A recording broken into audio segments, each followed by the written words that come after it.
It's season 7, episode 8 of the Gooners pod, and tonight is a very special episode where we feature two of the many, many men that Magic Mike has gently, adoringly, and tenderly watched sleep in his secret lairs in the Highbury area over the years. So peaceful, so soft, so in need of a proctologist. Welcome to the Gooners pod. Once upon a time, way back when there were only 9,000 Arsenal podcasts, 5 young men from various backgrounds, an Irish kid with a horrible haircut, a young Jewish nerd who hadn't discovered food yet, a child from Hemel Hempstead who didn't want to be English no more, a handsome advertising magnate with impeccable judgment, and a young Mexican AC Milan fan hatched a plan to take over the world of Arsenal podcasts. But then these boys became men. Jared, Mikey, Ewan, Magic, and Andy. And the rest, my friends, is history. And now, all these years later, you tune in every so often to hear their incredible takes, their football knowledge, and their sensual advice. But now, it's gone too far. You, our fans, are at long last witness to season 7. Welcome to the Gooners pod. Hello, everybody. Oh, Tom's face. I mean, I know it's kind of repetitive to start the pod every single day talking about how our guest is adapting to the entrance video, but it until it becomes part of just common lore. I snapped a picture of Tom watching the intro video, and I'm going to try to upload it in just a second. But it's the picture of Andy. Like he doesn't look like he's aged since he's been 5 years old. That's my favorite. That's my favorite part. He doesn't want to be English no more. Oh, and good to see you again. How's the little babe? How's the fetus? Hello there. I've watched the Obi-Wan thing, so I need to say that. Yeah, good. Everybody's good. I'm tired, but no, they're all bastards. Let's face it. And 2 girls. I think I'll go one more time, and if I don't have a boy, I'm just giving up. Fuck that. Imagine having 3 girls or 4 girls. Nah. You got another one in you? You think? Well, not in you, but you're gonna put another one in her. I'm trying to catch up with Mike Hernandez, so it's a running competition at the minute. He's about 30 ahead. Yeah, that's not easy. That's not easy to do. Tom, how's the fetus doing? Meaning you. What? I was going to say, you know more than me. But yeah, no, I'm good. I'm good. What was I doing 9 months ago? I'm different after that intro, yeah. Wedding plans in full swing. I mean, you got 2 months left now to figure out a way out of this. And yeah, I don't mean out of the wedding. I mean out the guest list is what I'm referring to. I mean, I've got 1, 2, 3, 4, 5, 6, 7, 8, 9, 10, 11, 15, 26 things left to do. So yeah. So that was an actual list then. Yeah, it's like I've got a genuine list on my phone of all the things that I've got to do. One of them is order sweets. I'm going to read out some of these. Buy more A5 frames. That's another one. Collect log slices. That's a personal favorite. Log slices. Yeah, that's. Yeah, I just cut a few of those myself. Buy presents for best men. Still got to do that. They don't know they're getting it, but they don't watch the Gooners pod, so I think they'll be fine. It's enough of an honor just to be invited. That you don't have to get me a present. So I can't wait. I mean, this is going to be the event of the summer. My wife and I are just over the moon about it. We wake up every morning just smiling at each other adoringly in bed, saying, "I can't wait until this wedding." Am I allowed to wear a yarmulke? What is is that the hat? Yes, it's the skull cap traditionally worn in Jewish environments. But, skull cap makes it sound way cooler than a yarmulke actually is. Yeah.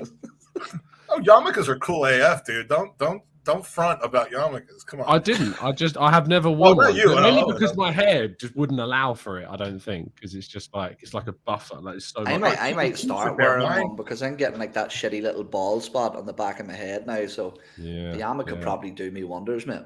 It's perfect. It's much better than a comb over. And I have just enough time in these 2 months to start growing out my sideburns and show up at this bitch thinking that I was, acting like I thought it was a bar mitzvah. So when they get to the part, and this is the last thing about the wedding, when they get to I the actually part, thought we were going to spend the whole pod talking about it at this point. well, I do think that's why our audience has ticked a little bit higher than normal because of the wedding talk. But the part where they ask the fateful question, is there anyone in the audience today that can come up with a reason why these two should not be married?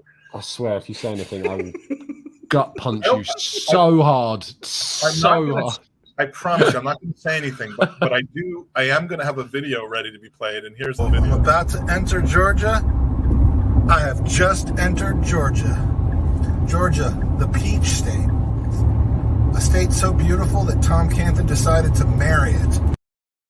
See, it's a happy ending. It's a happy ending, though, because I end it with the profession of love between the two of you that is just so special, and the reason that we're all gathered here today.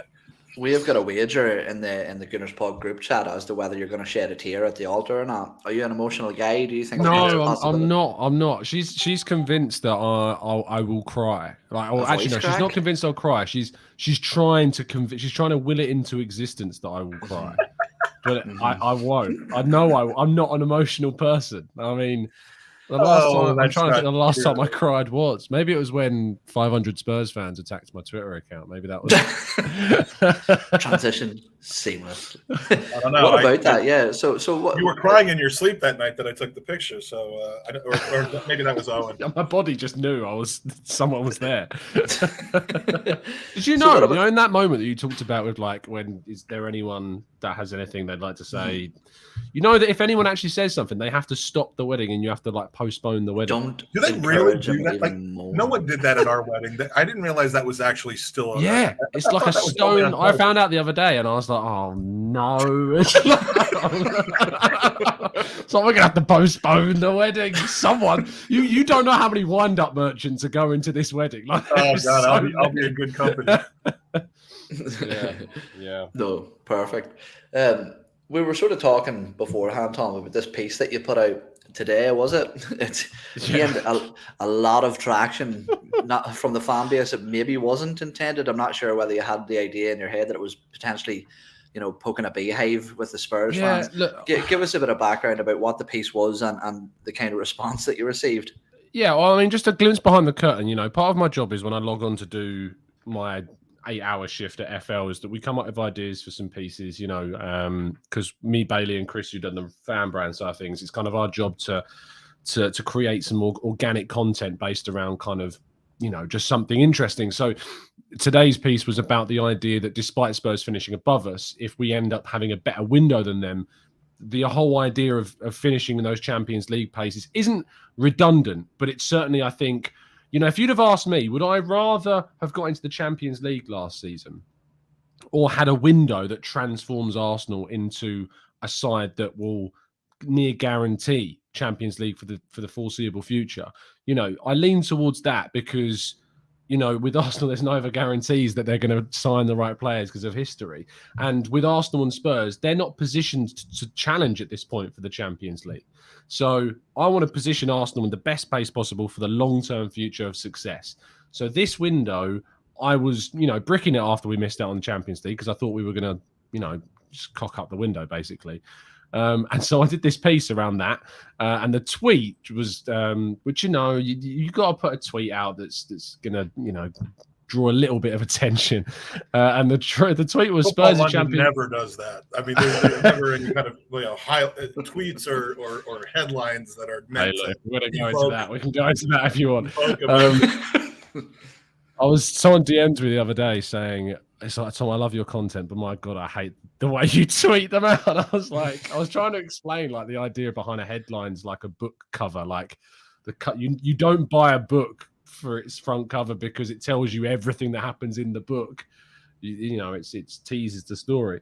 But anyway, so the tweet was Spurs' Champions League qualification victory over Arsenal appears short-lived should Gunners win the window. Arsenal lead the race of both Gabriel Jesus and Rafinha.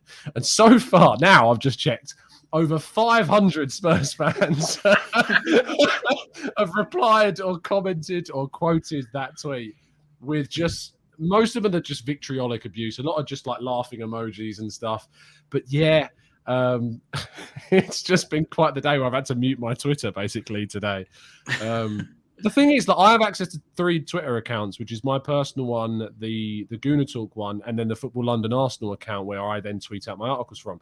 And sometimes I'll retweet my pieces of that. And I did that third one. That could be useful later. Well, I didn't retweet it off the Football London one because I was like, if I retweet this off the Football London one, obviously it's you know, got 100,000 followers. It might go mad, and Spurs fans might say, little do I know, apparently it doesn't matter. You know, they'll find you. They will find you. It doesn't matter. So yeah.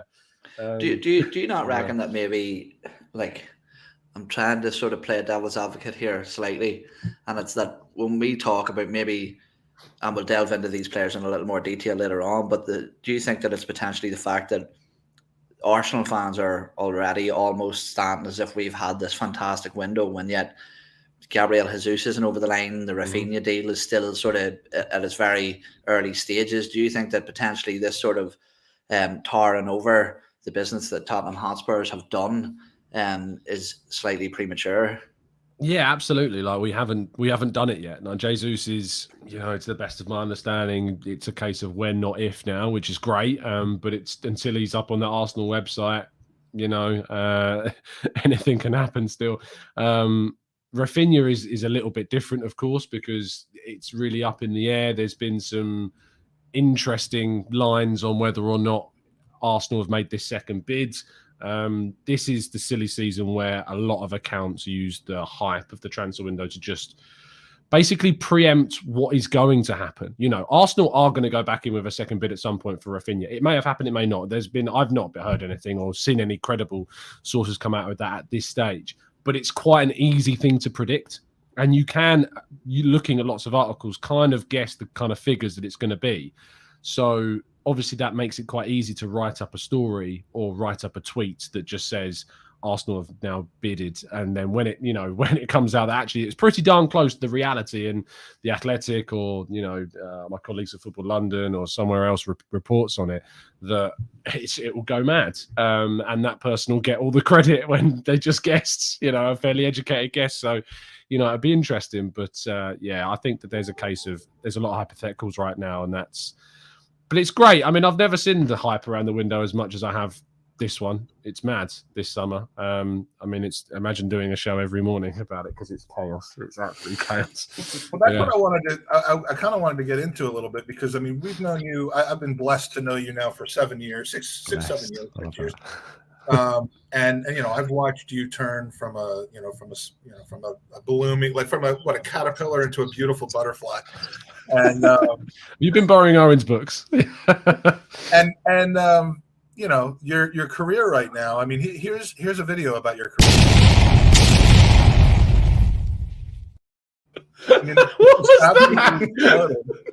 And as a result,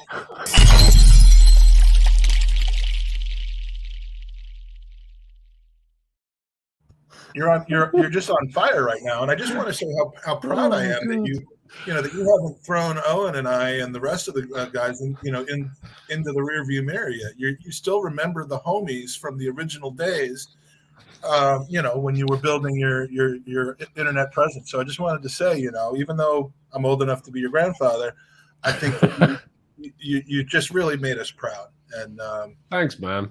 And if your career hadn't gone to the levels that it had so far, I would not been able to make those videos. And hopefully that's really what I'm most happy about.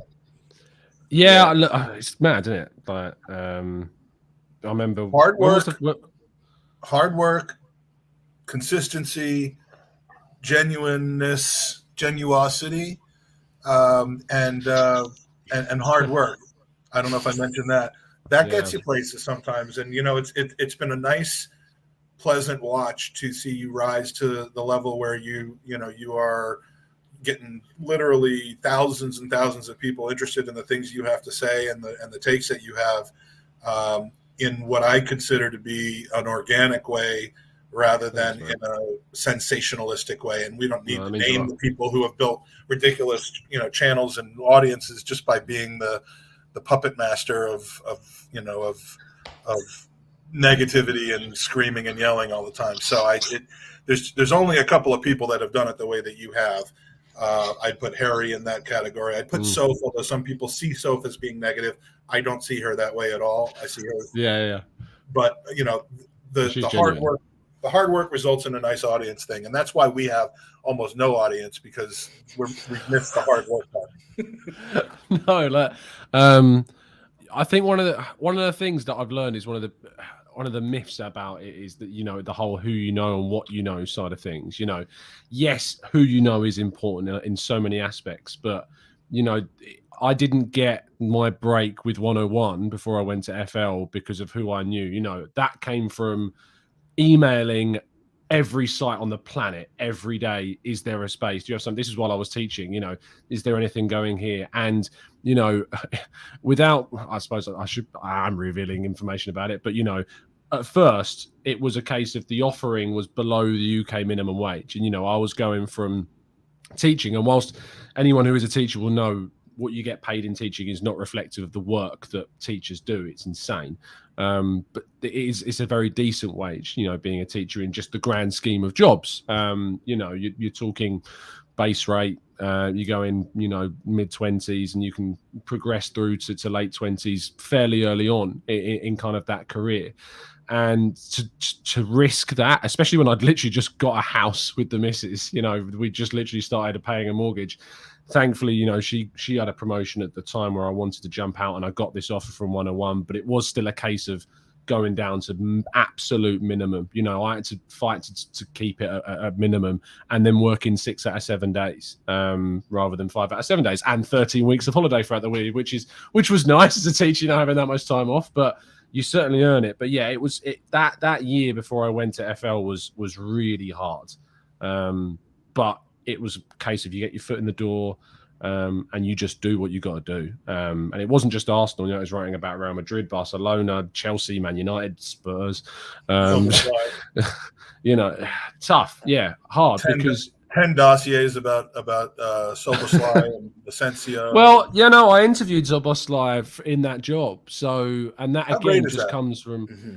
Yeah, that's mental, isn't it? Like, when you think about it, it's crazy. It wasn't like a case of speaking to him 101. It went through like a press officer and stuff like that, as often is. But there were a lot of 101 interviews that just kind of happened because of you sending emails, and you build up a contact base, and that's how now where I am now, where you do get a little tidbits of information drop through because you've built up that content base. And there's some young players that I've spoke to that I reckon in 4 or 5 years' time are going to be worth 30, 40, 50 million in the market, and I'll be able to look back on that interview and go, wow, spoke to like Gonzalo Ramos is one I remember in particular, who's at Benfica right now.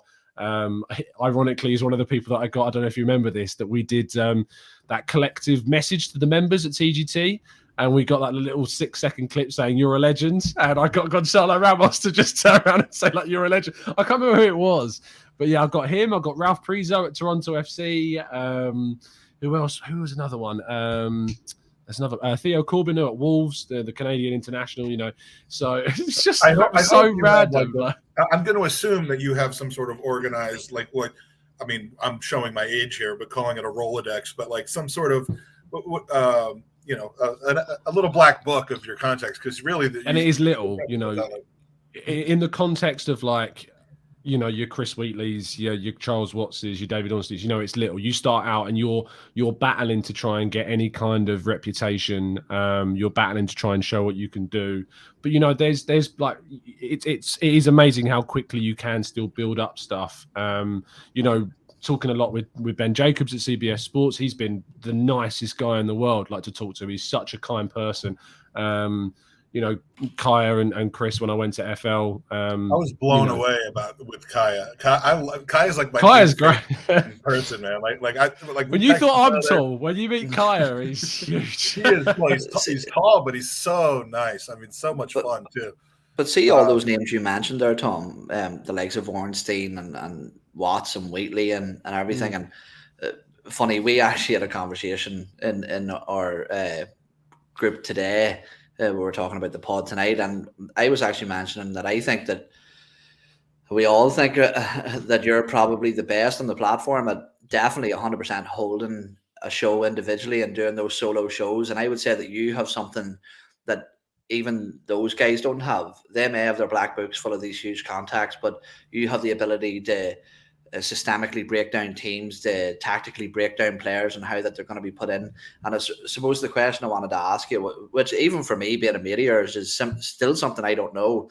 You're famous for these consistent 8 a.m. shows every single morning, and I'm there every morning. It suits me perfect. I start to drive to work at 8 o'clock in the morning, so that's what I'm listening to every morning. What's the preparation like for those shows? Because one of the things I said to Mike was your ability again to hold a show on your own, to never have dead air, to never have awkward time on the mic. How planned is it? How scripted is it? Is it off the cuff? Tell me about from the very adolescence of when you start to plan a show for the next morning, your process that you go through. Obviously, it helps that my entire day, every day is dedicated to the Arsenal news. So I'm always up to date with what's going on. So I don't have to script anything. Everything that I say on the shows is just me talking. I was on the Arsenal Lounge with the boys the other day, and Shaheen just said, "Can you just give us a rundown of all the ins and outs?" And in 5 minutes, just wrapped up everything from Jesus all the way down to Daniel Ballard, sort of thing. Just because I'm constantly reading it. So. Yeah, the routine is the missus obviously works in London, so she gets up very early in the morning anyway. Her alarm goes off around 6:30, so I'm usually up. I am a morning person anyway. I'm not your grouchy man in the morning. I don't need a coffee or a tea to wake me up. I'm fine in the mornings. It's usually the evenings where I'm actually a little bit more grouchy. But just get up, head on and check through Twitter. I've got a lot of kind of notifications on for a lot of Arsenal accounts to just see if I've missed anything, that are very good at keeping us up to date with stuff. And it's the usual suspects. And scroll through the TGT Discord is great for it as well, because we've got like a transfer tab in the TGT Discord, and those guys are insane. Like, they see it, they put it straight in there. It's not something that was intentionally there. It's just become a bit. It's like you've got a whole bank of interns now as well. I had to leave. It was draining the battery on my phone and the notifications going off. It was the same. You can turn them off, the notifications. You don't have to. I've done that because it was just. It's just insane. But again, you've built a community of people who are, like-minded, but not, as you love to talk about, an echo chamber. I wish I had more time to spend in there, because there's really a lot of great things going on in there. It's just, I know that I would just get sucked in and never be able to get out. And I'm already too, I'm glad my wife is in the room right now, but she's hearing how into Arsenal you are. Now it is your profession, so I guess that's a difference. But yeah. But do you dream about Arsenal? Do you wake up? Is the first thing when you wake up about G, or is it about A? It depends what terms we went to sleep on the night before. No, to be fair, I genuinely try to switch off from Arsenal when I'm not podding or working as much as I can. Like, obviously I have my phone and notifications turned on for everything in case anything dropped, but I really try to detach. Like, that's why I do watch, like Love Island, stuff like that, because it's just awful. And I'm going to swear because I can on this show, it's just awful shit. It's like, it's shit TV that just helps me to detach from it. And I think that helps a lot. I've got a great group of lads as well that are mental, and you'll meet them, Mike, at the wedding and stuff, that they are just mad. And the group chat with them lot is just helps you to track, because it's during the season it's helped because there's a fair few Spurs fans in that group. Unfortunately, one of my best men is associated. You have a group chat that Owen and I are not in. That's not cool. To be fair, I try and limit the group chats I have to 3. I think I have 3, 4. No, 4. I have 4 group used to get so upset at me because, like, I would drag him into every single group chat with every single guest we were having. I'm pretty sure I've got 3 group chats with just me and Mike in them. Oh, good. But no, I don't. I can't remember last time. I've never had an Arsenal. Owen and I have a Discord just for the two of us with like 8 different chat rooms. Just memes. Yeah. But no, I don't think I've ever had a dream about Arsenal. It might seem mad, but I can't think off the top of my head about a genuine dream, because I just try and detach that much that I can't think of the last thing I dreamed about. Do you ever get fed up? Do you ever get fed up with it all though? Because surely that's one of the things that we don't get, or is the fact that you don't get to. I call him whatever I want to call him, babe. No, you don't get to switch off. Is there ever mornings where you wake up and that enthusiasm just isn't there, and you're like, oh shit, I'm not another fucking day of Arsenal again? Not necessarily. I love transfers, so transfers is not that bad. But the end of the season when we missed out on Champions League, that was really tough. Because at the end of a season, why? Absolutely no need. I think that means something different in Iceland than it does. It surely must do. I hope so. But he followed that up with a comment before that was just "Tom get wet." So that one I thought was a bit too far for the Gooners podcast. I got to be honest with you. Look, after the Champions League miss, that was hard, because usually at the end of the season, a couple of years ago, I would just stop thinking about Arsenal.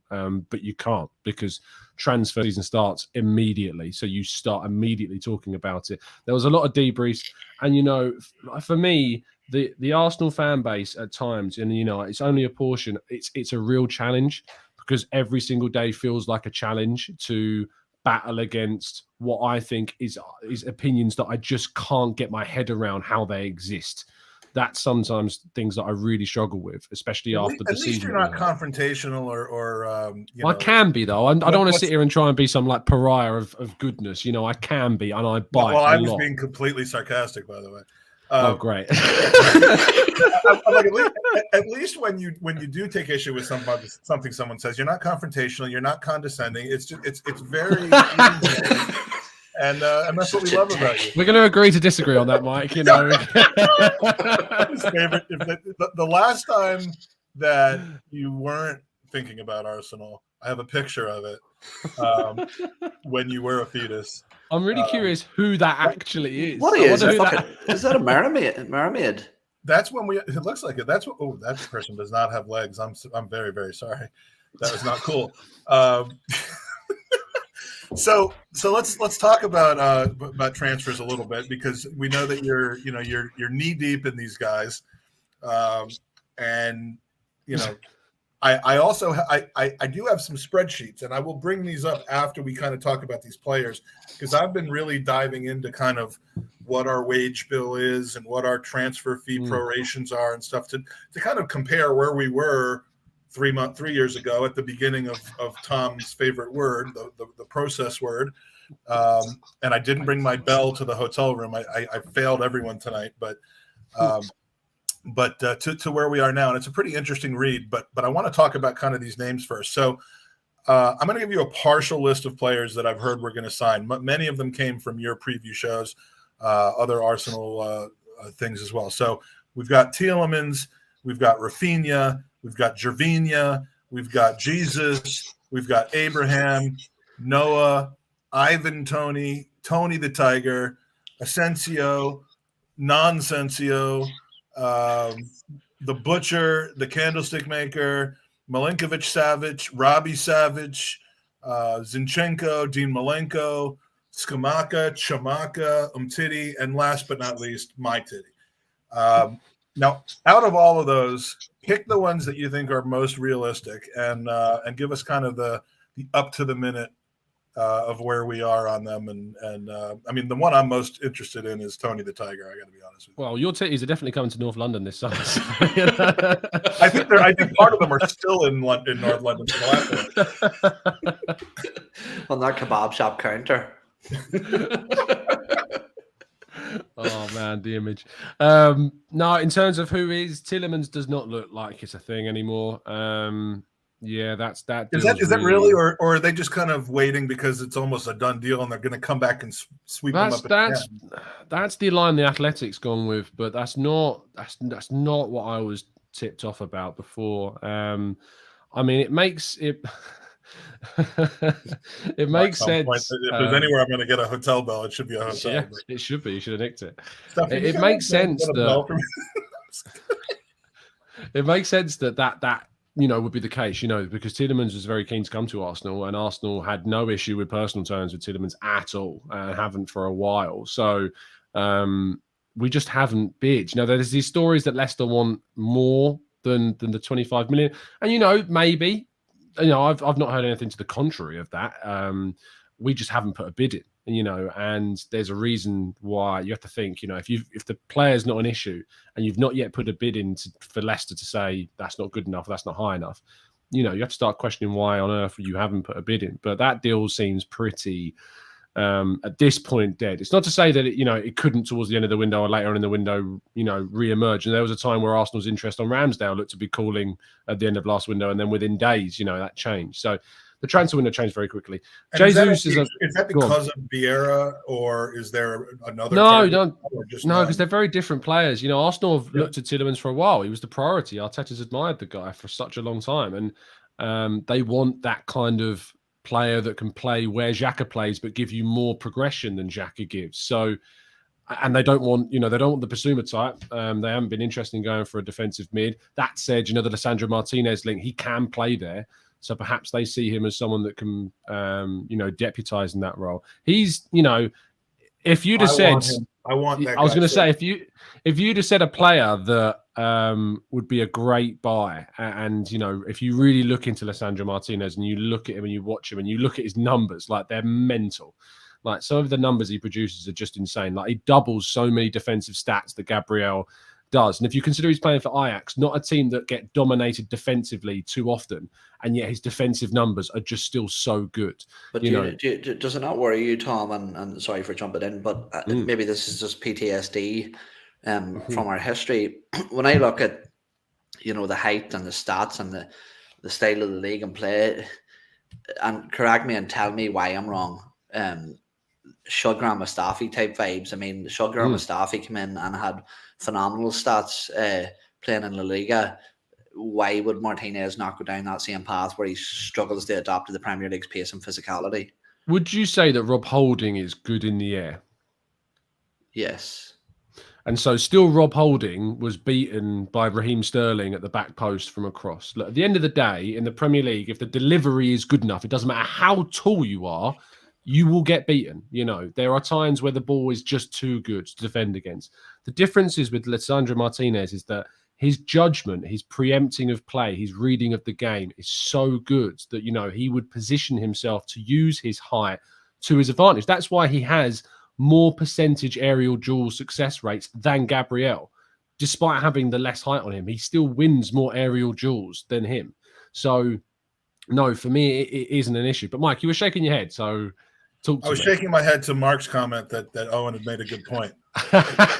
So, like Carlos Puyol type vibes, is that what exactly? He's the perfect example. Yeah. Well, the thing from every once in a while something happens or something rumored to happen with Arsenal, and I go completely overboard. It happened with Balogun when they were bringing him through. I thought he was just the next version of Ian Wright. Not giving up on him yet. It happened when we were almost this close to having Monchi. I mean, to the point where every podcast I was just screaming out for Monchi. You can't have a guy named the Butcher and have me not go completely overboard for this guy as being the final link to us in the Champions League final this season. That guy could bring us to win a tournament that we're not even in. It is interesting though that he is by trade a left-sided centre back. That is his primary position, and I think I wrote about this earlier in the window about how Ben White signing last year should be a signal to us that Arsenal aren't afraid to go out and spend big money on a position that we don't think we're going to go out and spend big money on.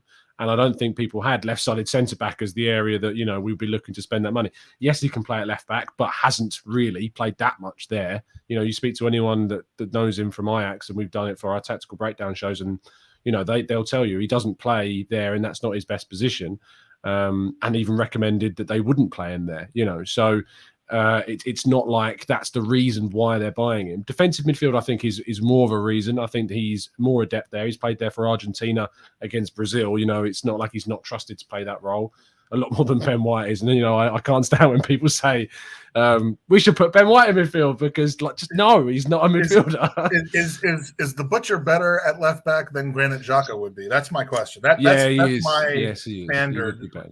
Because I've got high standards, as everyone knows, and so I need the guy to be better than Granit Xhaka.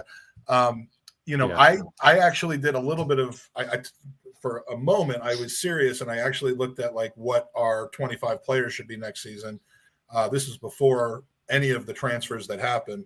I kind of identified the need for a left-footed left back. I thought that they would go for one, but what I thought was, because it would be kind of a second team left back, if you want to put it, or the Europa or Cup left back.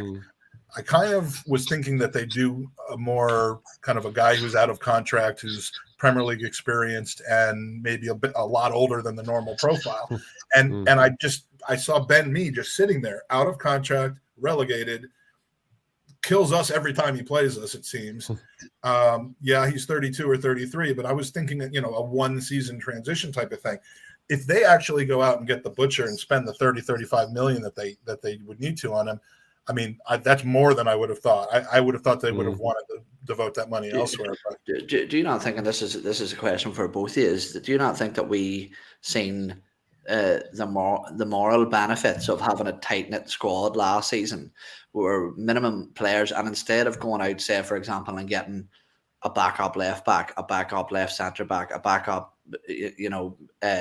number 10 for Martin Odegaard, a backup for Saka, all these numbers, all these bodies coming in, rather cut that list in half and go for versatility, keep that tight-knit core group of players that you want to have there. And instead of having, say, for example, Nuno Tavares and whoever you want to cover, Gabriel, Pablo Mari or whoever, one dude to do two of those jobs is better, but not only for the morale of the team, but for the morale of the player who's incoming. Because, say, for example, Vieira, going to him, he's going to get much more time on the pitch this season, I think, for the fact he's got the ability to cover central midfield, number 10, right wing, potentially left wing. He's played as a false 9, so there's minutes for him in rotation. Overall? Good question. Especially if Rafinha comes in, I think he will, because I think Saka will then find more time on the left if Rafinha comes in. So, yeah, I would imagine Fabio Vieira may get a lot more minutes than Smith Rowe. Smith Rowe is a really interesting profile for next season, because you have to question where his minutes are really going to come from, because he was way behind Gabriel Martinelli in the pecking order, for Arteta at the end of last season. So I don't know that he was behind him from a quality standpoint. I think it was just a situational thing where he showed so much capability to change the game coming in as a sub. You don't take one of your maybe 2 or 3 best players and have them play 30 minutes a game as opposed to 80 or 90 minutes a game. I think there's another factor that people aren't considering. But that's it's no coincidence that Emile Smith Rowe went out with COVID and came back and just wasn't the same toward that second half of the season. I really think that he was struggling from that. One more thing before I jump back to you, Mike, and I want to hear you too, because I don't really subscribe to this theory that Bukayo Saka could be deployed as a sort of left central midfielder in a number 8 position. I'm not sure about that at all, man. I don't really like it. I'm seeing a lot of people calling for it. What do you two boys think? He played there against Leicester, I think, in an away game a couple of seasons ago at left centre midfield. I'm not saying he couldn't do it, but I was having a chat with a colleague of mine, Josh Williams, who's the scouting writer at Reach, and we did a show about Rafinha, and he was basically of the minds that whilst he absolutely loves Rafinha and he rates him very highly, he just couldn't quite get his head around why Arsenal were willing to spend 65 million odd quid on a player that is going to come in and play the position that our best player plays in. And then you're going to move Saka into a position where he's not as good. And I do see I see it. I see that point. I think it makes a lot of sense. Because he's a Liverpool fan. It comes from an outside perspective. And I think that he was kind of questioning, do you think as an Arsenal fan, this is Arsenal in some way preparing for the possible departure of Saka in the near future. And, I think it would take a brave person to say that there's no chance Saka goes, So I think that. Well, yeah. And we got the question last night when Andrew Mangum was on with us. If you haven't watched that, it was a great chat. Go back and watch it. Someone asked, is the Rafinha signing, if it really does have legs, is that something that essentially gives us leverage and could be the beginning of the end of Saka being here? As much as I adore him and want him to stay, and I do not want us to sell him, I want us to tie him down right now to a long-term contract, give him 150 a week, something like that. Hopefully he'll be happy with that. But as much as I want that to happen, the way you really take the leap, as we've seen in the case of Liverpool, slightly different because the two players they sold for a lot of money didn't want to be there anymore. The way to do that is to get good replacements to allow them to blossom while you still have the asset. And then if you have an asset that's way, way, way overpriced or just very, very valuable, you sell them and reinvest the money in other areas. I hope Saka retires as an Arsenal player and plays 15 amazing, legendary years for us. But I think at some point we might have to let somebody go to continue to reload. And that, I'm not concerned with bringing in Rafinha at the same time that Saka's here. Injuries happen, especially in this season with essentially playing a game every 3 or 4 days for the first 5 months. And then those players go off to the World Cup.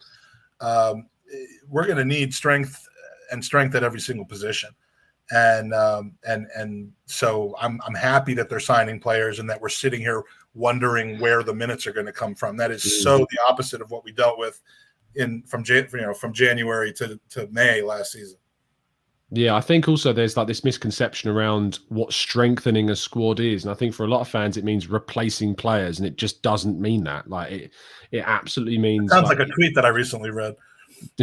Yeah, I want to put that. But there's, the idea of selling Granit Xhaka and bringing in a midfielder. If you want to strengthen your midfield, you might improve it. You might improve on Granit Xhaka. There are midfielders out there you can get that are better than him, but improving your midfield surely should be just bringing in that midfielder and keeping Xhaka as another option. Then you've kept the quality of Xhaka and you've added all of that quality that the new player has brought in as well.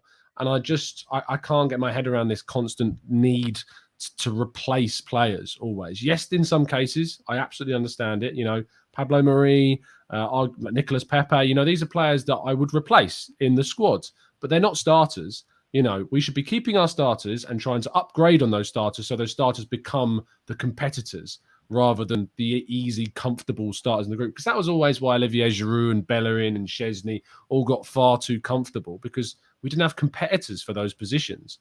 And obviously you've seen Giroud go to Chelsea and with competitors really step up his career. Gone to Milan with competitors, Zlatan and Rafael Leao there, still scoring goals because he's got that competition. Whereas at Arsenal, just kind of petered away. He wasn't under the pressure that he was at his other clubs, and we need that back.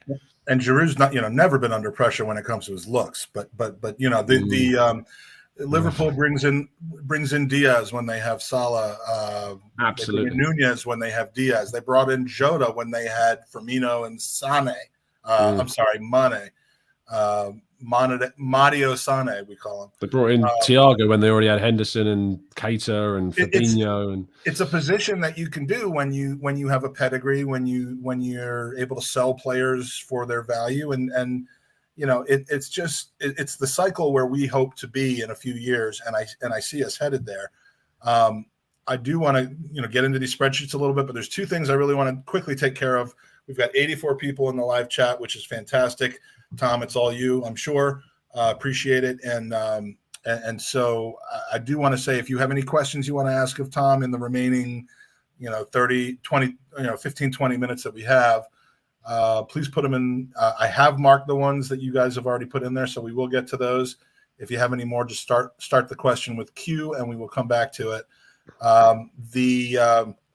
The other thing I want to talk about real quick, since we have some faces in here that normally are not here, is that we are in the last 6 days of fundraising for a specific giveaway that, if you haven't heard about it, I think it's incredible. For Gooners versus Cancer, the on the bottom of the screen has been talking about it the entire podcast. If you've seen that, but the shirt that we are giving away, we have 120 entries left out of 500 in total, and we're going to cut it off next Thursday, the 30th of June, no matter what happens. But this shirt is something that only exists with Gooners versus Cancer. You can't get it anywhere else. And all it takes to get one entry out of the 400 or 500 that there will be is a $25, which comes to about 19 or 20 quid donation on goonersvcancer.com, which goes directly to the Leukemia and Lymphoma Society to help kick cancer, find a cure, and help families that are dealing with it. And if you are aware of or a fan of Anfield 89 and that entire story at all, you're going to want to have a chance to have this on your wall. So here's a quick 1-minute video about what's on offer right now, and then I'll talk about the other exciting things that are going on.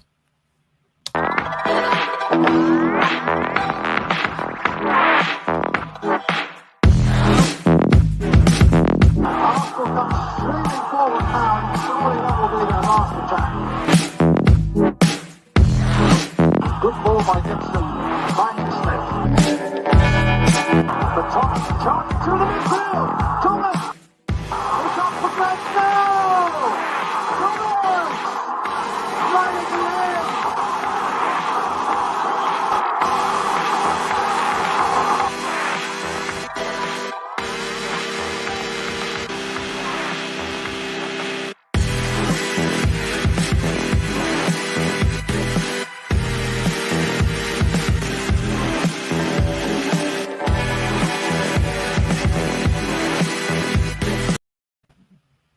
Now you also win the music if you win.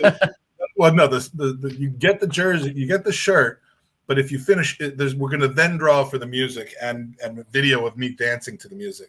That's the consolation prize. But I mean, I'm still in awe that shirt actually came together. It was a offhand request that I made of Alan Smith, who's an incredible friend of the podcast and the charity. And yeah, we should. I mean, if you really cared about curing cancer, Tom, you would have donated a seat at the wedding to draw. Wow. Yeah, I mean, like, in fact, I'm donating my do wife. you hit cancer, Tom? Do you hit it? Technically, I've donated 6 if you want to really go that far.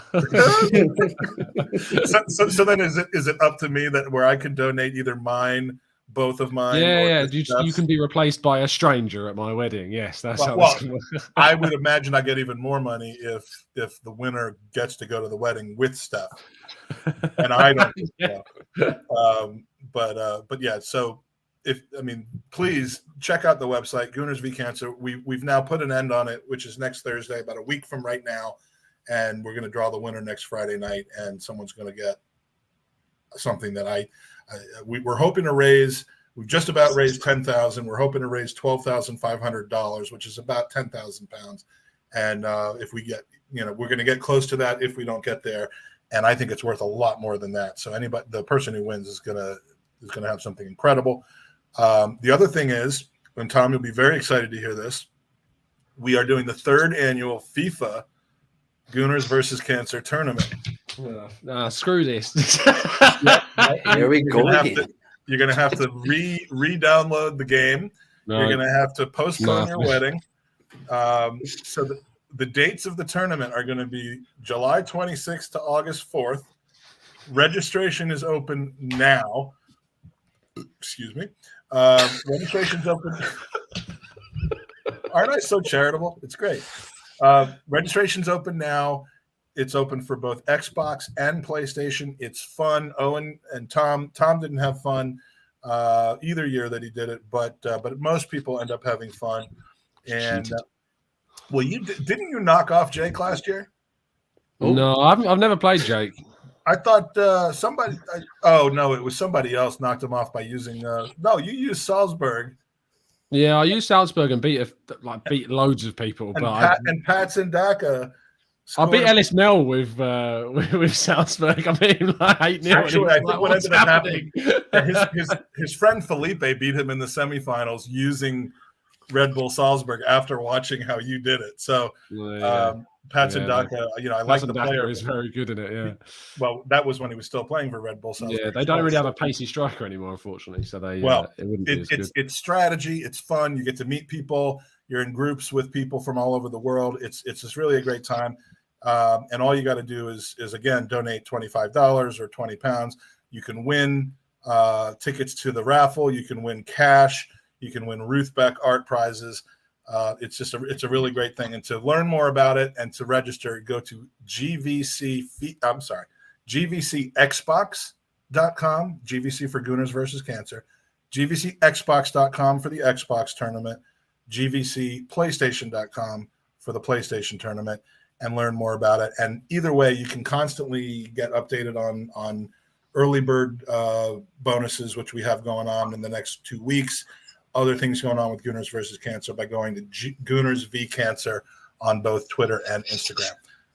There's more, but I'm not going to spend any more time talking about it because we need to get into the. Did we end up really kind of getting your sense of which of those players, including Robbie Savage and Tony the Tiger and all that were truly? Very briefly, I think Gabriel. I'll push the boat and say Rafinha will get done. Really? I'm less confident about Lissandro, but I hope that those three come in. I mean, if Arsenal's window ends up being Turner, Marquinhos, Fabio Vieira, Gabriel Jesus, Rafinha, Lissandro Martinez, I think we're one signing away from a perfect transfer window, to be honest. So that'd be unreal. So let's go there then, because I just want to walk everyone through a quick and get your feedback, both of you, on this, but walk you through the last few years. Now, I've been preaching for a long time that transfer kitties and war chests are some of the stupidest concepts because it doesn't work like that. Now, I'm looking at this from an accounting standpoint.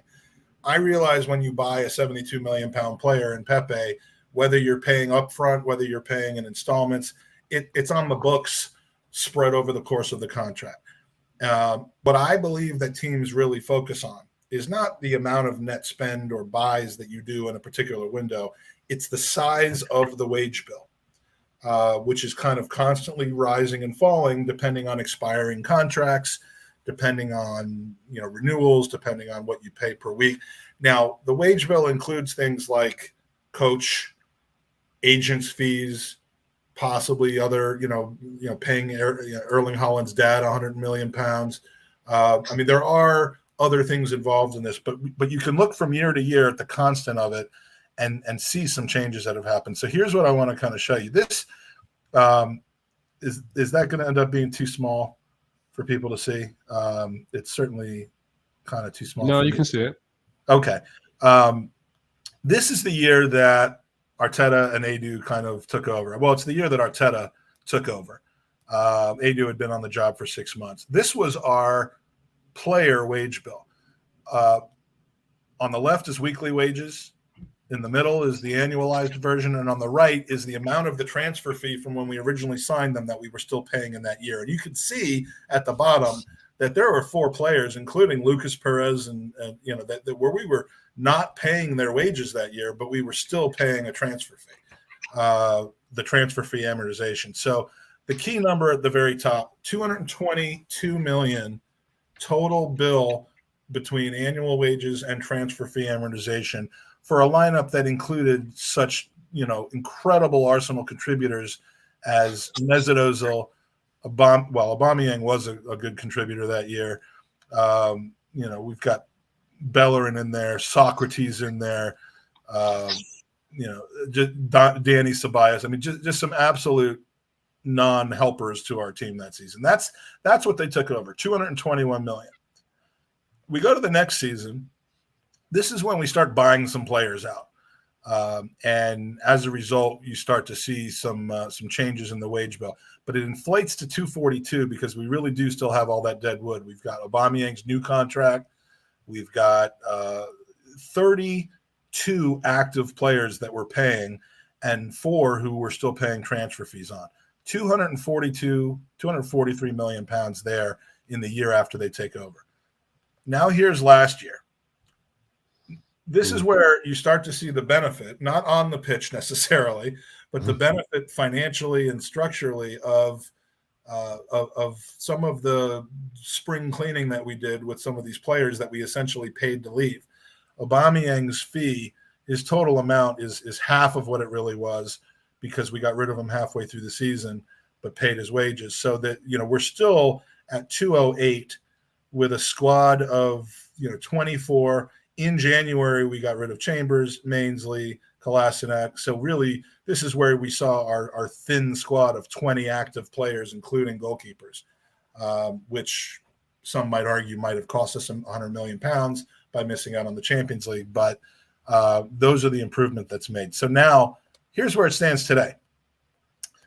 We have 29 players, 30 players actually, including Okonkwo, on the books right now. The ones in yellow are players that we kind of think aren't going to be here when the season starts. Pepe, Bellerin, Leno, Mari, Torreira, Mainsley, Runnerson, Tavares, and Trusty. And I apologize if you're listening on iTunes and you're not watching this. It's definitely a visual portion of the pod. But, I'm making some kind of assumptions here that some of these players are going to be out the door. Even though Guendouzi's been sold, he's the one player that isn't on our payroll anymore that we're still paying the final year of his amortized transfer fee. So that's still on the books. But where we are right now, the total wage bill for this guys is now down to 196, and we've got 30 active players, and 1, 2, 3, 4, 5, 6, 7, 8, 9 that I don't think really anyone thinks that we're going to be having on our first team next season. Any thoughts or disagreements or agreements on kind of the assessments I've made here? Because this is showing, first of all, that in the last couple of years we've tightened things up a little bit. We still have some dead wood that isn't going to be, that their future isn't at Arsenal, and we brought the wage bill down from, the overall wage bill down from a height of 242 to 196, even with these 9 players. Yeah, obviously, I think initially it means that there's 4 slots for new signings immediately to make your 25-man squad if those 9 players do end up going, and I think they all will. The only one that I think there's a chance that he may say is obviously Nuno Tavares. Torreira will go. I have no doubt about Torreira going. Trusty obviously is designed to go. That's the reason why we bought him, is so he could basically get a pathway through to Europe at this stage. And all the others are in negotiations with potential deals. Runnerson is another one that isn't, to be fair. But we can only loan that guy. Yeah, I know. No one's going to pay his wage at all. 40,000. What were we doing with that? That was mental. I don't know. Absolutely mental. Mainsley with Forest, it seems. Torreira's got Roma and Lazio after him. Galatasaray as well. I've recently put an interest in him as well. Pablo Mari's got Hellas Verona and Udinese. Leno has Fulham. Bellerin has Betis, of course, but also Roma are interested. And Pepe is tricky. Pepe is tricky. There's been inquiries. Sevilla, Lyon, and Marseille have all inquired about him, but the French clubs were back in January, so I doubt they would still have the same interest now. It's the 140,000 that's the problem. Getting that off, you may see Arsenal have to part with some, part pay some of those wages again, unfortunately.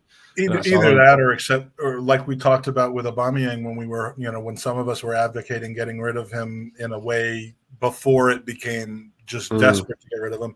You can either subsidize the wages and accept a $25 million pound transfer fee, or you can accept a £15 million transfer fee and just be done with it.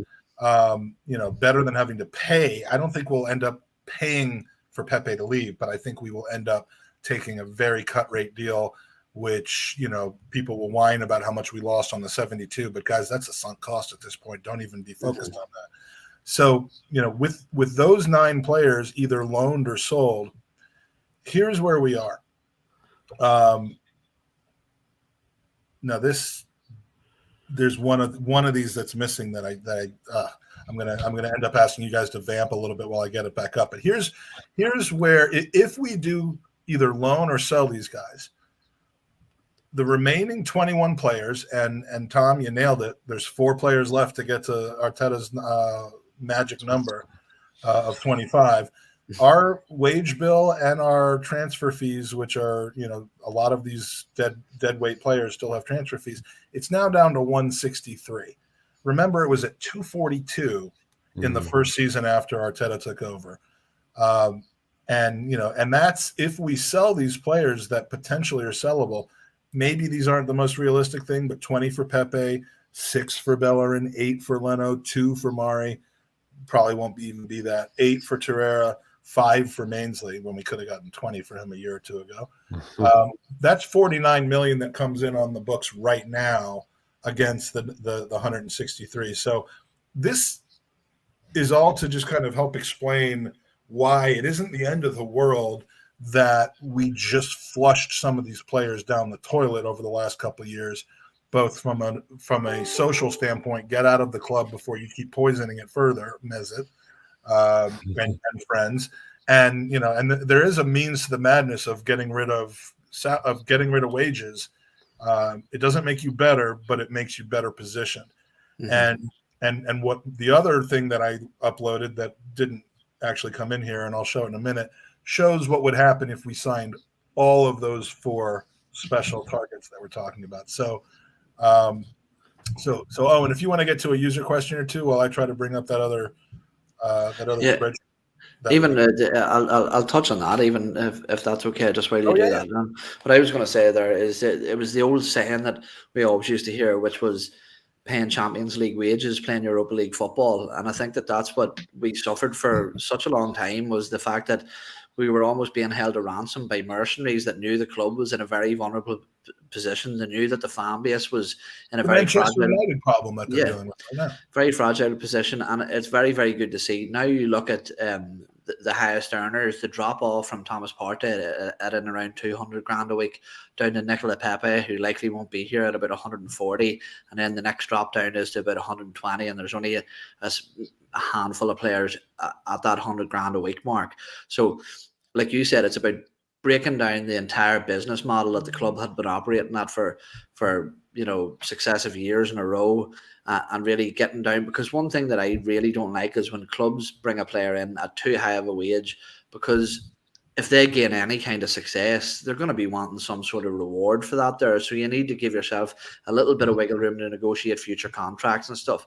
So I think that's good. One thing I'll say as well is that when we look at that wage bill, how effective that's been, we often criticise, like you had mentioned, the lack of selling that the club has done. But Arteta and Edu in particular have really worked well to bring down that. When you look at that annual outgoings, the annual spending each year, how much was there? Was the cuts of 80? What was it? 80 million a year deduction in the case of 2 years, which is a phenomenal amount of savings, So it's no wonder, I think, that when KSE are looking at numbers, and trust me, that's probably all they care about is numbers. When they're looking at the savings that these guys are starting to make, maybe that is why they're starting to get the backing that we're seeing now with these links to the players that we're seeing at the prices that they're being advertised as. It'd be interesting to know where that leaves Arsenal in terms of kind of the Premier League table of wage bills as well, if we were able to do that, and how far behind Man United. Sixth. I'd say probably like the top 6. It leaves us with one of the lowest wage bills. I know Spurs have a very good wage structure. That might change this summer, to be fair, with some of the signings they're doing under Conte. But Man United is a joke. What they pay their players is disgusting. You just look at what some of those players are. The fact that they were paying Alexis what he was on when he was there, like that, just told you, like Harry Maguire's wage. They've got like 12 people over 200 grand. We now have one person at 200 grand, and we're finishing above them comfortably. It shows you how poorly run that club has been. But this is sometimes what bugs me with the argument of Arteta's spent, if you want to say Arteta, 250 odd million, and we're still 5th. This is the problem I have with that argument, is because we misspent in the market so badly up until the point in which Arteta was appointed, at the club, that we were in a position where it was going to take years to arrest the problems that had crafted that awfully sculpted team from a financial perspective. Yes, there were still some good signings. Yes, there were still some good players. You look at Kieran Tierney as an obvious example of that. But overall, you look at our starting 11 potential for next season, and you take away Tierney and the graduates, and they're all Arteta players. They are all players that we've looked to bring in off the back of this new regime, rejig the wage bill, rejig the average age of the group.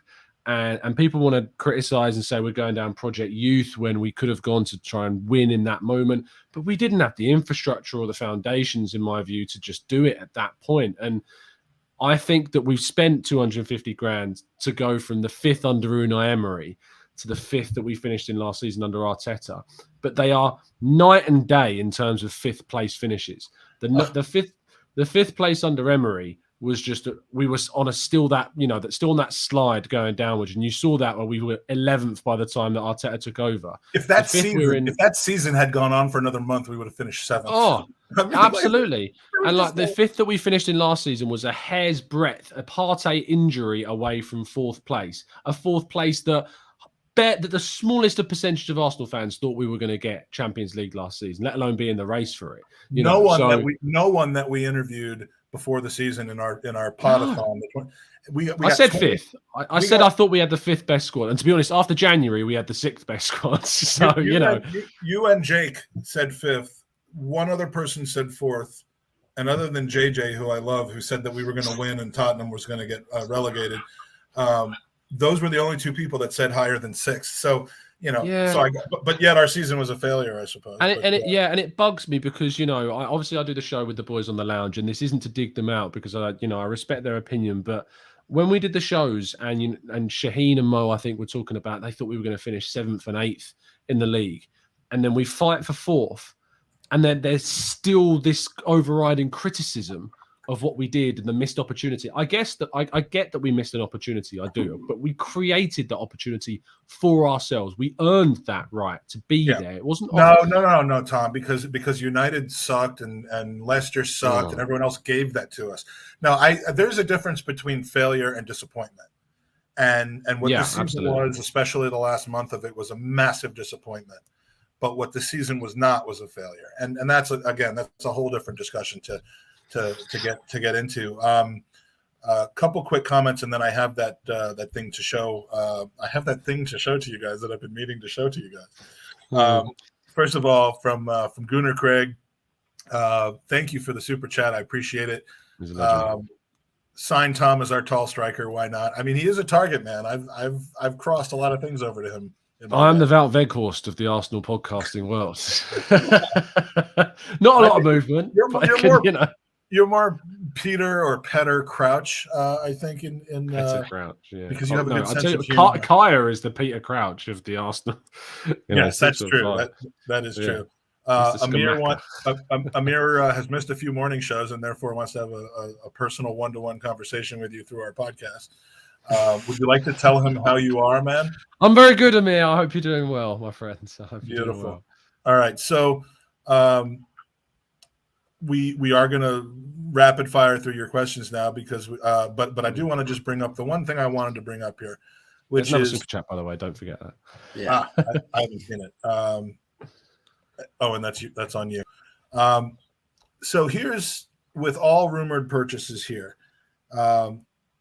Let me enlarge that. I don't know if I can enlarge that. I cannot.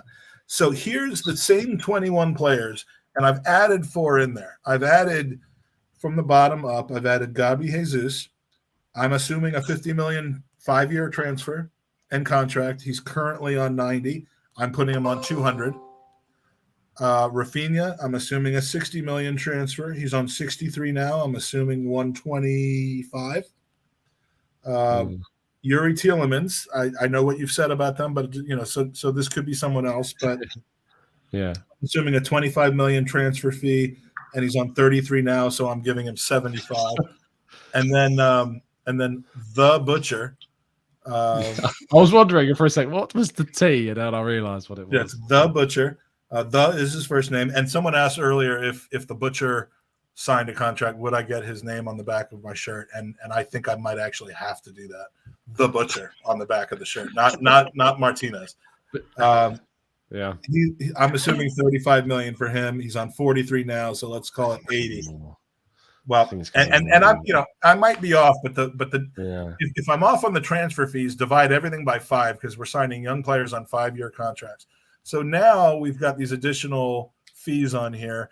We still have these players that we're paying their transfer fees, but not their wages, and the total number now is up to 222,177.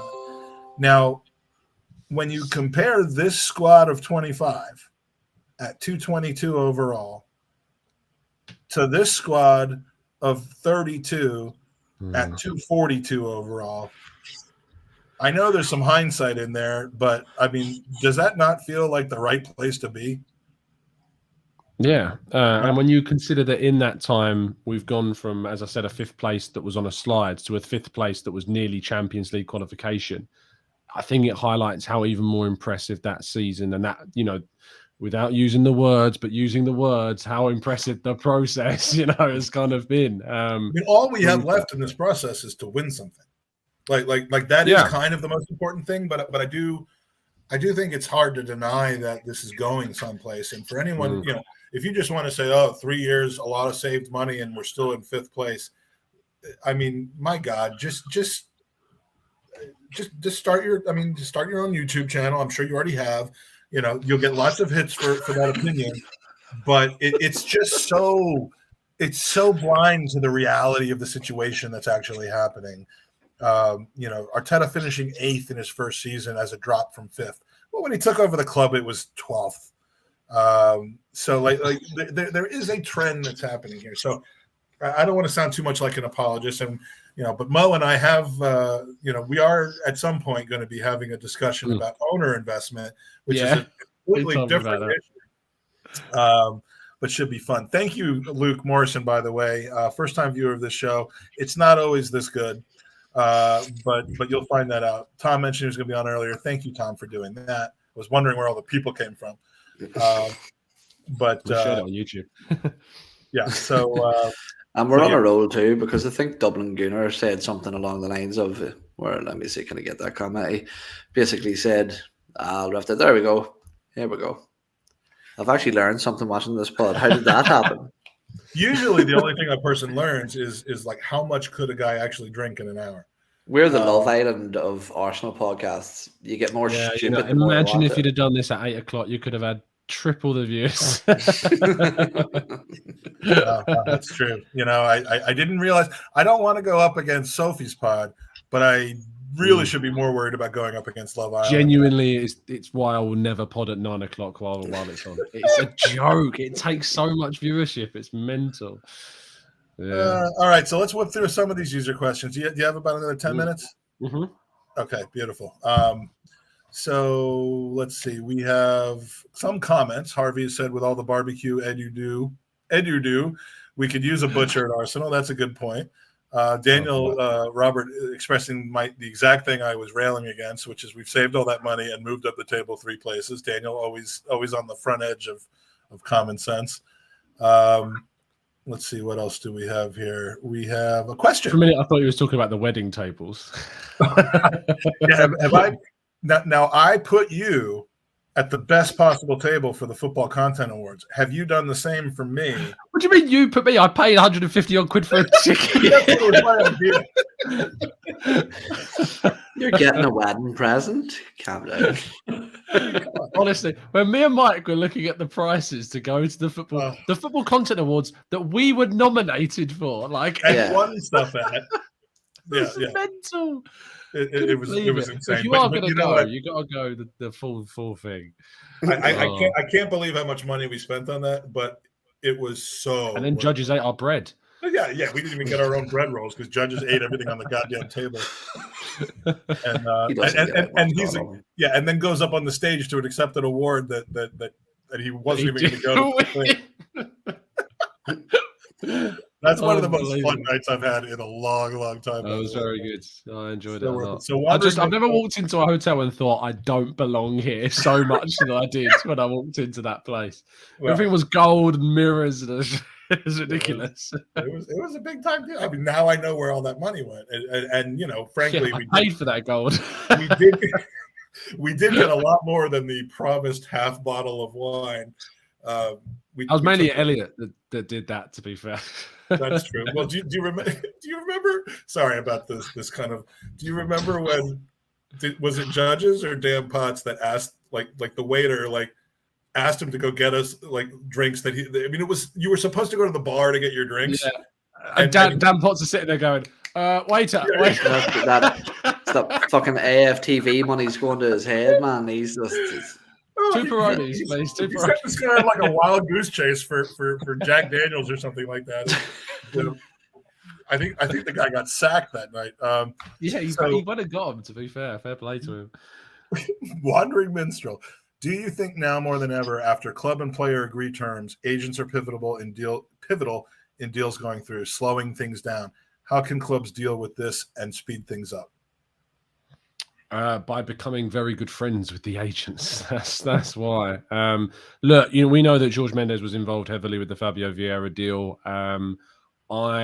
This isn't a fact. This is just me theorizing. But I think one of the reasons why you saw that deal go so under the radar was because of a lot of work by Jorge Mendes under the radar. I think that's why that deal went as quiet as it did. I think Jorge was a lot more involved in the reasons why that was quite quiet. Yeah. Again, that's alleged. I don't know for facts. That's just me theorizing. All right. Question for me from Gooner Craig. Mike, should we convince Balogun to switch to the US? Fuck yeah. I mean, that guy would instantly become our World Cup starting. He did 9. Tweet. Did you see his tweet? When he went back and he put, "I'm home," when he went back to New York. So, and he would save himself the misery of getting smashed up 4-0 by fucking Hungary. Yeah, exactly. I mean, at least we win games. No, honestly, Southgate out.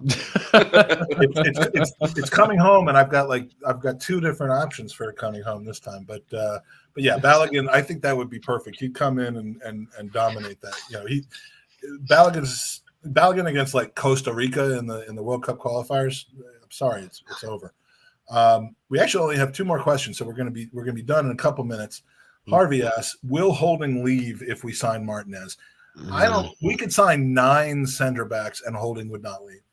Well, this is the thing, is I think you're right, but I have said on the pod that I was like, just Holding's the one to keep an eye on as a surprise exit this summer. I think he's the one you need to look at. So yeah. I think, he's homegrown, he's under a long-term contract. He's worth something. I'll tell you what, if Everton are going to pay 20 million for Harry Winks, then, surely. I had that thrown in my face this morning as another kind of anti-Arsenal business thing. Who threw that in your face, out of interest? It was one of the usual suspects in the away days chat. I had Judges throw it at me today. It wasn't. Well, maybe it was. Maybe it was Judges in our chat. Yeah, but yes, it was actually, as a matter of fact. I'll out the guy. But yeah, it is kind of a little bit nuts, though, because the guy's 26. He's really not ever featured. And if he's worth 15 million pounds and Mainsley isn't, I don't really understand this. We don't have a good reputation for selling, whereas Spurs have a better reputation. Mainsley was worth 20 million, and we didn't take it. So you can't really. Yeah, I didn't want us to take it, but I also didn't want us to freeze him out after not taking it. I mean, that doesn't. So yeah, that's one I wish I could have back. And the final question from Mark My Words. Mark My Words. Oh, I get it. Mark My Words. I mean, if that's his actual name, I'm going to feel bad now. But very good.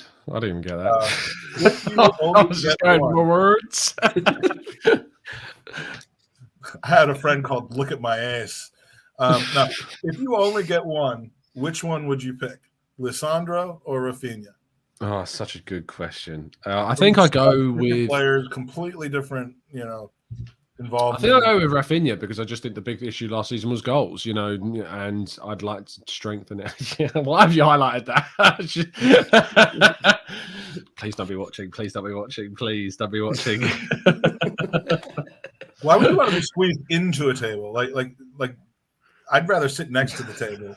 That doesn't seem very fun. But all right, sorry. Dear. So you're saying Rafinha? I'm going or Rafinha. the Yeah, Butcher?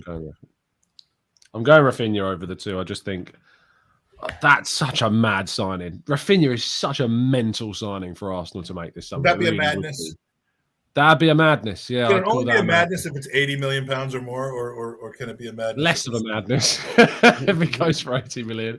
But yeah, I say 60 is 50. Hopefully, we can get him for the 55 plus 15 add-ons because euros that works out about 60 million pounds. So yeah, I think that's if it is true that the 55 plus 15, which I think is a whole ITK guesswork. But if that turns out to be the case, I'm happy with that. You know, I know I said that was the last question, but we've gotten one in from Dublin Gooner that is so good I have to ask it. He's not going to answer it. We love Dublin. We love John. He's a friend of the channel, friend of the charity. If you could cancel 3 Arsenal related YouTube channels, which would they be? He's going to say us for sure. Well, yeah. The real question is, if you could cancel this one and 2 others, which would the 2 others be? Look, I don't believe in cancelling people. Okay, let me rephrase it better. Okay, if all the Arsenal podcasters were on a boat, the Titanic, let's say, and it sunk, and you had a lifeboat, and who would I save? You have 2 life vests. There wasn't enough room for 3 Arsenal podcasters. Who are you not saving? Are you saying podcasters or shows? The Arsenal, yeah. So the question is Arsenal. Well, to be an Arsenal-related channel, you have to be an Arsenal fan. So that does narrow it down quite considerably. I would therefore... I feel so bad. I'd have to chuck John, the Arsenal Miami podcast, because he doesn't produce podcasts anymore. That's fair. That's Johnny a boy, good, I'm that's a sorry, good way John, of avoiding the answer with it. Yeah. John will be at the wedding, so I can apologise in person, but I have to put the Arsenal Miami podcast in there because he doesn't produce podcasts. So, sorry, John. Another one. This is so personal. I hate it. I mean, don't blame us. Blame Ireland. Oh, man. Oh, mate. I can't think of anyone. I actually can't think of anyone that I don't like. That I don't think should be an Arsenal podcaster. Is Tom looking at the screen right now? I can't tell. No, I'm not. You can't cancel judges. No, no, I'm just kidding. I fucking love that guy. Danny's helped me out. Danny says I should cancel a Burkout Wonderland because he needs a rest. So that's so. And then we can bring the Sunday roast over to the Gooners podcast. Where it belongs. I'm trying to think of anyone who's like a dick, other than the obvious. Fuck, that was bad timing. You flashed out my mum. I'm trying to think of anyone who's actually kind of called me out, other than the obvious. Do you want me to do it for you? I can do it. I don't care. No. And we're not, because we can't say his name. But all right, you know what? I'm going to let you off the hook. And I'm feeling generous because we're at 69 live viewers in the pod, and that's got me completely now distracted. So yeah, we're that's gonna better. Wait, sorry. Let me cancel these first. Arseblog and Arsenal Vision simply to take out your competition. There you go. You've got a free pass. Yeah, I was going to say when Nikolai put that in the chat and put TGT Arseblog and Vision, I was like, "You've not read the room at all." can't do that. But Nikolai Krustev is here for the first time. Love you guys coming and finding about the pod. We're podcasting every day throughout the summer. We have Sophie Nicolau on tomorrow night. Not quite sure what Nikolai means by too bad for the Highbury squad, but she'll be on tomorrow night for our week view, which is a show that you don't want to miss. But we are not canceling anybody other than probably eventually and inevitably ourselves. But this has been Season 7, Episode 8 of the Gooners Pod. If you love the show, if you hate the show, if you think you might want to watch again, like, subscribe. I almost always forget to say that stuff because I forget that we're actually like a channel. But like, subscribe, tell your friends, follow us, Gooners Pod on Twitter, Gooners v Cancer on Twitter. And we're just trying to have some fun, love the Arsenal, have some some community here and talk to great great young fetuses like Owen and Tom. And Tom, where can we find you? Because your name and your tag on here doesn't have enough information about where we can find you. The self PR's the game's never been weaker. You can find me every morning at 8 a.m. UK time over on the Gooner Talk on YouTube. You can find me on the Arsenal Way at 10 a.m. every day as well. And I'm trying to think of anywhere else, but I think that's it. And obviously you'll see me sometimes when Mike's kind enough to invite me over here. Bleed Judges TV, Sophie's Highbury Squad, Dan Potts' new channel. I think it's called the 12th Man podcast, I think. Football's 12th Man, yeah. Football's 12th Man. There you go. The Arsenal Lounge, of course, Harry Simu's channel. We do a Canton and Simu show every week, alternating on each other's channels. So lots of... That's so unnecessarily loud. So unnecessarily loud. That's ridiculous. And I had to make it fill the whole screen, so I apologize. You are not actually. Was that Owen that time? Fucking eardrums are falling out my ass. Jesus Christ. All right. Well, thank you for joining us, Tom. It's always great to talk to you. Owen, Pleasure. I hope to see you tomorrow night. I know you're not committed to it, but would love to pull off the double if you're not playing pool with one of your kids. And that's it. I got to go change my clothes and go to the theater tonight with my lovely bride. So I'm going to do that now. Thank you all for joining us, and come on, you Gooners. I'm about to enter Georgia,